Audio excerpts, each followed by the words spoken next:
Bismillahirrahmanirrahim. Acayip. Bugün de Kızılicaz'ın o Ali Haydar Çetin Türk, Ali Haydar Çetin Türk, o Necmi Atik atmıştır videolara. Hala üstadın bu Kızılicaz'ın böyle berbat hale getirmeleri, ya kızmamak elden değildi yani. Ama ben nezaketle anlatıyorum. Ya bilmiyorsanız bilmeyin. Yani Ali Haydar Çetin Türk. Şimdi hala profesöre 5-6 taneyi gönderdim YouTube'da. Ali Haydar Çetin, bak mütevazı birisisin, seni seviyorum. Sen nasıl kendi kendini kandırabiliyorsun bu 10. beyt bu üstazın ibaretini söylem üzerindeki haşiye şerhte değildir. Senden Necmi'yle o diğer gruplar Kızılicaz'a şerh diyorsunuz. Şerhte değildir, haşiyedir. Şimdi kızı bir sakın. Sen nasıl siz böyle kendinizi kandırabiliyorsunuz? Ayıp de günah değil midir? Bu şeysini böyle yapıyorsun. Bu 11. beytini li yuhenni ülkeyi getirip li yuhenni ülke yapıyorsun. Hala heniyeneviyi bilmiyorsun.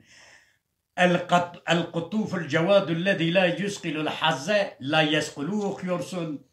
Kutufu salgın ey mesennef bilmem toplu mana ağzında geveliyorsun, götürüp getiriyorsun. Ne demek istiyor? Ben bunu profesörden de sordum.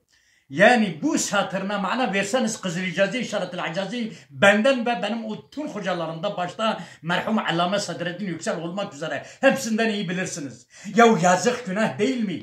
Yani hani ne mana salgın? Yani Bediüzzaman neyi kastediyor? Yani ne salgını? Ya ne salgını? Ya salgının bilmem cömertlik salkımın ya lügat şeylerini bile yanlış veriyorsun. Bir mevaride, bir insan arabe, bir ağzında gebeliyorsun. Ya Bediüzzaman şu anda hayatta olsa hepinizin yüzüne tükürecek. Nasıl ki profesör getirip Said bile ağaç eline almıştır seceresi. Baba tarafında Hazreti Hasan'a diyor, ana tarafında Hazreti Hüseyin'e bir yalan ki ebediyen kıyamete kadar. O geçen bir hocam söyledi bizim heyetteki Kürtçe İşaret-ül Acaz'daki Molla Said'i sözünü tekrarlıyorum. Her gün kıyamete kadar ölünceye kadar Profesör Akgündüz bu iftiradan dolayı lanet sana yağıyor. Bu hocalar da eğer öğrenmek istemiyorlarsa Bediüzzaman da onların yüzüne tükürecek. Ya li yuhenni ülke yehni ülkeyi yuhenni ülke yapıyorsun. El kutuful cevadülle